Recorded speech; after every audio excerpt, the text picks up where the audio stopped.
看他让你当个清洁工，说明他也没有把你看得太重。贺锦熙，你说这次咱们俩谁会赢啊？不管顾西城让我干什么，这都是我们两人之间的事儿，我愿意就行，跟你没关系。再说了，就凭我是他合法妻子这一点上，我永远都比你强。麻烦让一下。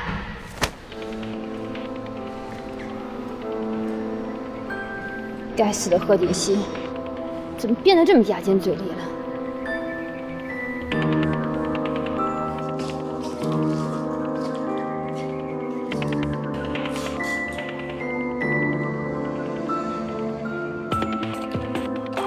这个贺锦熙，他怎么会在公司啊？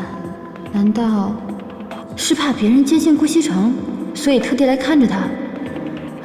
这个女人真是阴魂不散，太讨厌了。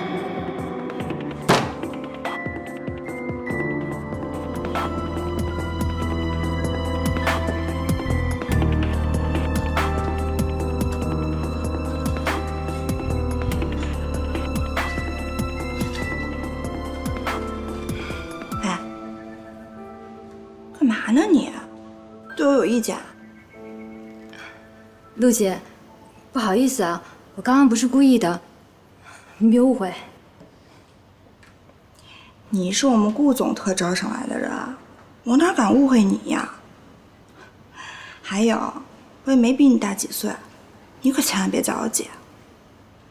以后啊，叫我陆助理就行了。嗯。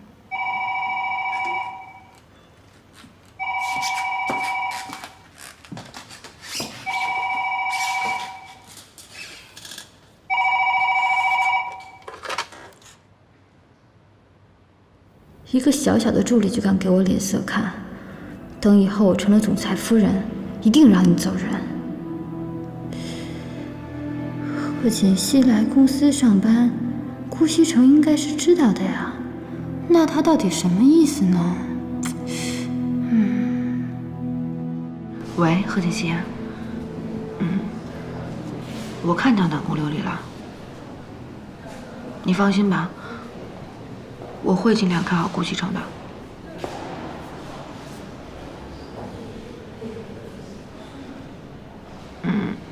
我知道了。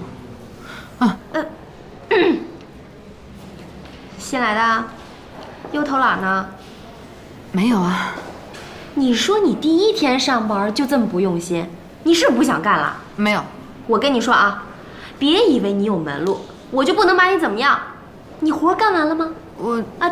这是什么呀？我刚擦完的。